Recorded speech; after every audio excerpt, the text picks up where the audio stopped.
Hello guys, welcome to my channel. I am Simran and I hope you all are doing well. तो आज की जो हमारी video होगी वो होगी formative and summative assessment topic के ऊपर।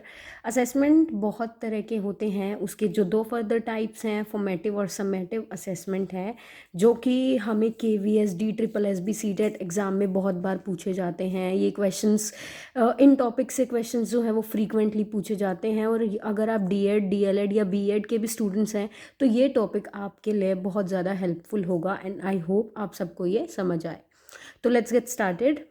जो फॉर्मेटिव और सम्मेटिव असेसमेंट है इसको CCE ने इंट्रोड्यूस किया था। CCE stands for continuous and comprehensive evaluation. ठीक है, कॉन्टीन्यूअस और कॉम्प्रीहेंसिव इवैल्यूएशंस ने ये हमें एक टूल प्रोवाइड किया था सभी टीचर्स को, ताकि वो चिल्ड्रन जो हैं, जो स्टूडेंट्स हैं, उनकी जो भी परफॉर्मेंस है उसको मेजर कर सके, उसको अच्छे से इवैल्यूएट कर सके, उसको देख सके और अकॉर्डिंगली चेंजेस लेके आ सके। तो सबसे पहले जानते हैं फॉर्मेटिव सम्मेटिव असेसमेंट में जो मेन टर्म है वो है असेसमेंट। क्योंकि ये असेसमेंट के टाइप्स हैं तो हमारे लिए सबसे पहले ज़रूरी है कि हम असेसमेंट को जानें। असेसमेंट के लिए बोला जाता है कि assessment is vital to educational process because educational process can not be completed without it. कि जो असेसमेंट है वो एजुकेशनल प्रोसेस में के लिए बहुत ज़्यादा वाइटल है, बहुत ज़्यादा इम्पॉर्टेंट है। इसके बिना कोई भी एजुकेशनल प्रोसेस कंप्लीट नहीं माना जाता है।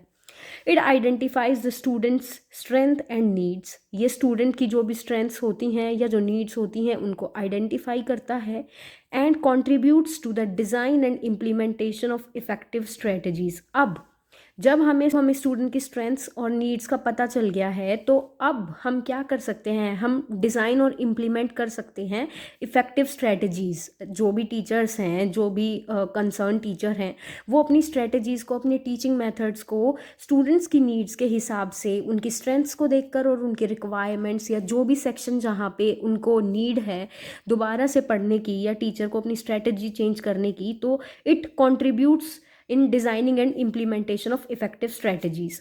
नेक्स्ट पॉइंट हमारे पास आता है कि फ्रीक्वेंट असेसमेंट जो है allows teachers to see if teaching has been effective. अगर हम असेसमेंट करते हैं और फ्रीक्वेंटली करते हैं, मतलब एक कॉन्टीन्यूस बेसिस पे अगर हम असेसमेंट कर रहे हैं, तो वो सभी टीचर को हेल्प करता है, वो सभी टीचर्स को अलाउ करता है कि वो देख सके कि जो उनका टीचिंग प्रोसेस था, जो टीचिंग लर्निंग प्रोसेस था, वो इफ़ेक्टिव रहा या नहीं रहा। तो फ्रेंड्स, अब तक हम जान चुके हैं कि असेसमेंट क्या होता है। अब चलते हैं फॉर्मेटिव असेसमेंट की तरफ। तो formative assessment attempts to provide direct and detailed feedback to both teachers as well as students regarding the performance and learning of the students.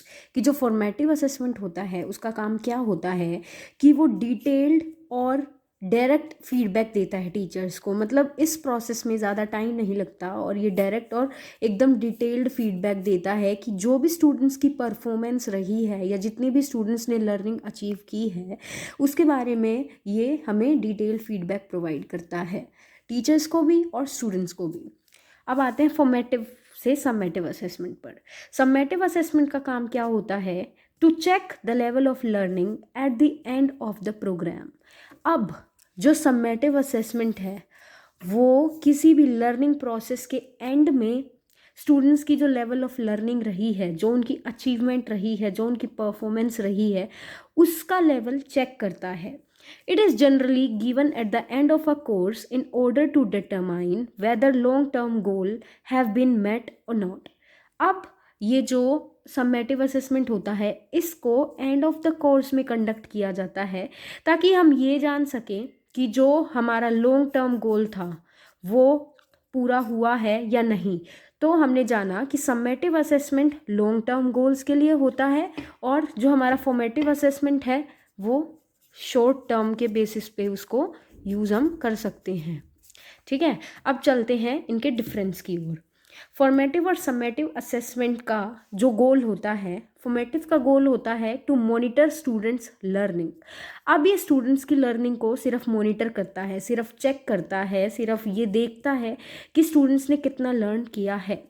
Students का जो इवैल्यूएशन होता है स्टूडेंट्स की लर्निंग का वो होता है सम्मेटिव असेसमेंट में। Its goal is to evaluate students learning अब यहाँ पे हमने सिर्फ मॉनिटर किया स्टूडेंट्स की लर्निंग को, लेकिन सम्मेटिव असेसमेंट में हमने इवैल्यूएट किया स्टूडेंट्स की लर्निंग को.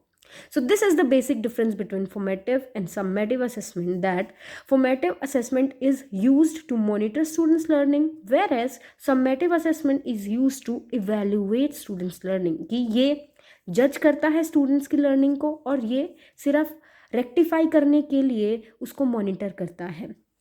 नेक्स्ट इज फॉर्मेटिव असेसमेंट को इंस्ट्रक्शनल प्रोसेस के ड्यूरिंग कंडक्ट किया जाता है, कि जब भी कोई लर्निंग प्रोसेस टेक प्लेसेस उस टाइम पे फॉर्मेटिव असेसमेंट इज कंडक्टेड और performed, whereas summative assessment is conducted at the end of instructional process, कि जब आपका लर्निंग प्रोसेस हो चुका है उसके बाद समेटिव असेसमेंट को कंडक्ट किया जाता है.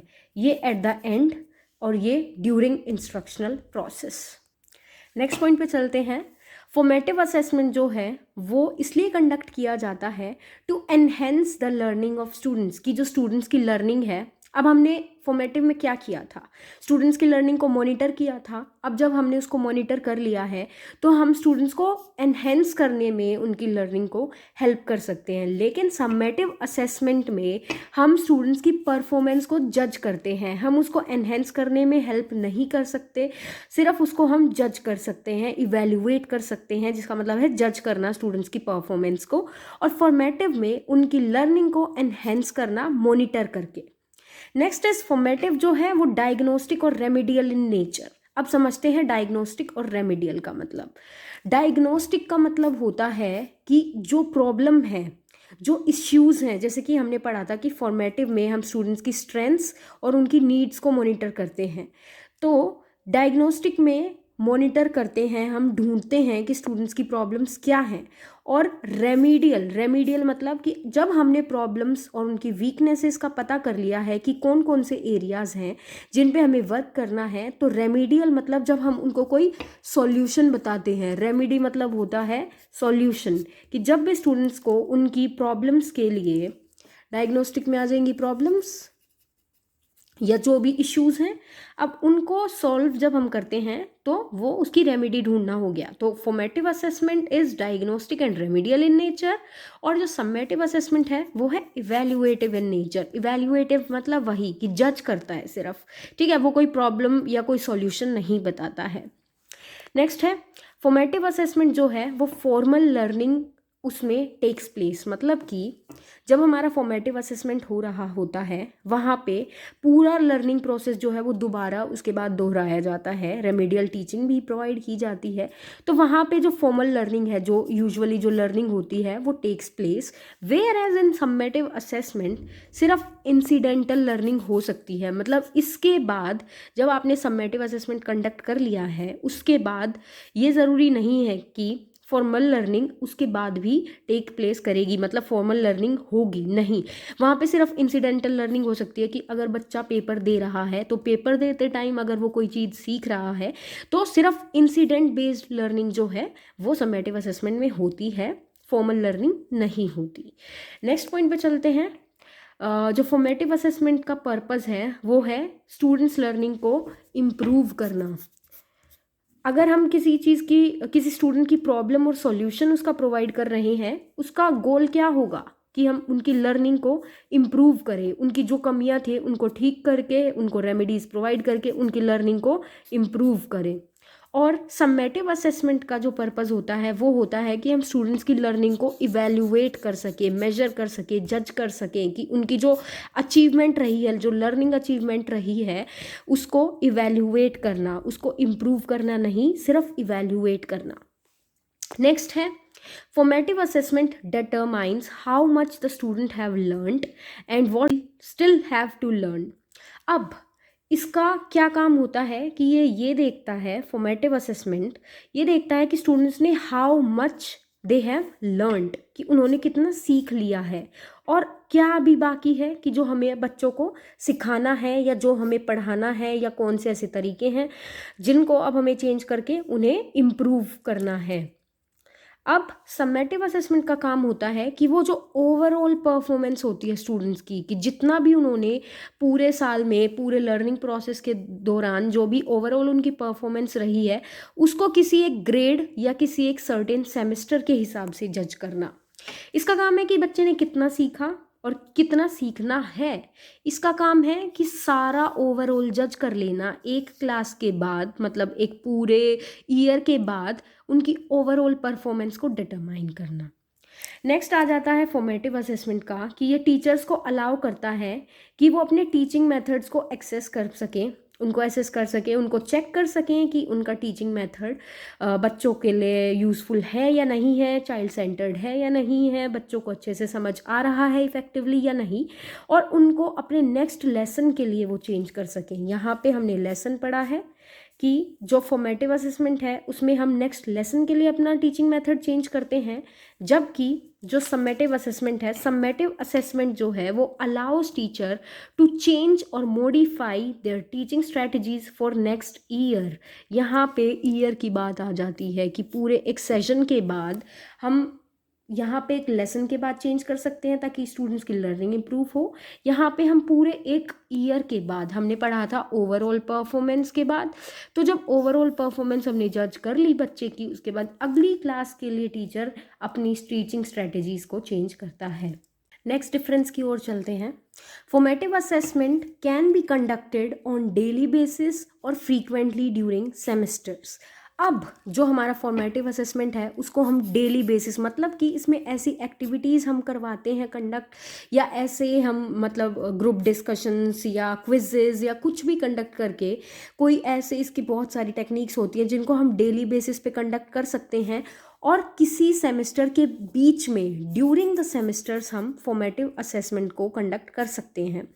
वेयर एज जो सम्मेटिव असेसमेंट है उसको हम टर्म वाइज टर्मिनली करते हैं, या सिर्फ वंस या twice in a certain grade और सेशन। मतलब कि एक जो पूरा सेशन होता है, एक जो पूरा ईयर होता है, उस ईयर के एंड में या उस ईयर के दौरान 2 बार इसको कंडक्ट किया जाता है टर्म के बेसिस पे। अब वो टर्म 3 महीने का भी हो सकता है, वो टर्म 2 महीने का 2 बार भी हो सकता है। तो जैसे हमारे स्कूल में होते थे SA1 SA2, तो उसी तरह से जो सम्मेटिव असेसमेंट है उसको टर्मिनली कंडक्ट किया जाता है। वेयर एज फॉर्मेटिव असेसमेंट को डेली बेसिस पे भी और सेमेस्टर्स के ड्यूरिंग, उनके बीच के, उनके दौरान भी हम कंडक्ट कर सकते हैं। हमारा डिफरेंस है वो ये है कि जो फॉर्मेटिव असेसमेंट है उसका एम्फेसिस होता है कॉन्टीन्यूअस लर्निंग पर, कि वो ये इंश्योर करता है कि बच्चे की कॉन्टीन्यूअस लर्निंग हो रही है, जबकि जो सम्मेटिव असेसमेंट है उसका काम है कि ये देखना कि कॉम्प्रिहेंसिव लर्निंग हो रही है या नहीं। मतलब जो सम्मेटिव असेसमेंट है वो एक टूल है जो कि कॉम्प्रिहेंसिव लर्निंग करवाता है, क्योंकि सम्मेटिव असेसमेंट जो है वो बहुत ही उसके अंदर जो हमारे क्वेश्चंस होते हैं वो लॉन्ग आंसर क्वेश्चंस होते हैं, या एक पूरा एग्ज़ाम पैटर्न होता है, पूरा एक क्वेश्चनेयर तैयार किया जाता है जिसका बच्चे आंसर करते हैं। जैसे कि हमें ये इसकी टेक्निक से समझ आएगा कि जो टेक्निक्स यूज़ की जाती हैं सम्मेटिव असेसमेंट में, वो होती है सेमेस्टर एग्ज़ाम, एनुअल एग्ज़ाम या टर्म एंड एग्ज़ाम। मतलब कि जो ये एग्ज़ाम होंगे या तो ये किसी सेमेस्टर के एंड में कंडक्ट किए जाते हैं, या एनुअल मोड पे कंडक्ट किए जाएंगे, या किसी एक स्पेसिफिक टर्म के एंड में सम्मेटिव असेसमेंट किए जाते हैं। और इनमें इंक्लूड होता है MCQ, शॉर्ट आंसर क्वेश्चंस और लॉन्ग आंसर क्वेश्चंस। अब जब हम बच्चे की आंसर शीट को इवैल्यूएट करते हैं, हम सम्मेटिव असेसमेंट के अंदर सिर्फ जो आंसर शीट होती है उससे बच्चे की परफॉर्मेंस को हम इवैल्यूएट करते हैं और चेक करते हैं स्टूडेंट्स की ओवरऑल प्रोग्रेस। तो ये कॉम्प्रिहेंसिव लर्निंग को एम्फेसाइज करता है, और ये कॉन्टीन्यूअस लर्निंग, क्योंकि ये साल में मतलब ड्यूरिंग द सेमेस्टर्स भी कंडक्ट किया जाता है, तो ये इंश्योर करता है कि बच्चे की जो लर्निंग हो रही है वो डेली बेसिस पे हो रही है, और मतलब बच्चा एक्टिव परफॉर्मेंस है उसकी, मतलब वो क्लास में एक्टिवली परफॉर्म कर रहा है।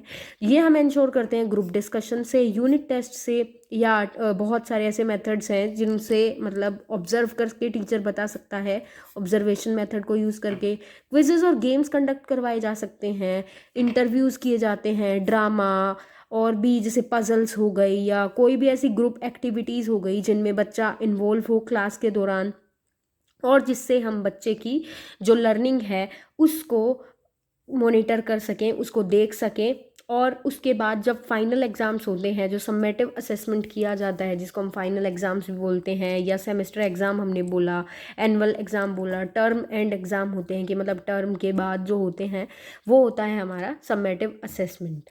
Okay guys, so this is it for today's video for the topic formative and summative assessment. I hope आप सभी को ये समझ आया हो, सारे पॉइंट्स क्लियर हुए हों। और अगर आपको स्टिल कोई क्वेरी है तो you can write that in the comment box. I will surely try to resolve your problem and explain whatever query you have. And this is my first video, so please do like, share and comment how did you like it, कितना समझ आया, क्या ऐसे तरीके हैं like which I can use to improve my strategies of explaining the topics. I hope you like it. Please don't forget to like, share and comment. Thank you.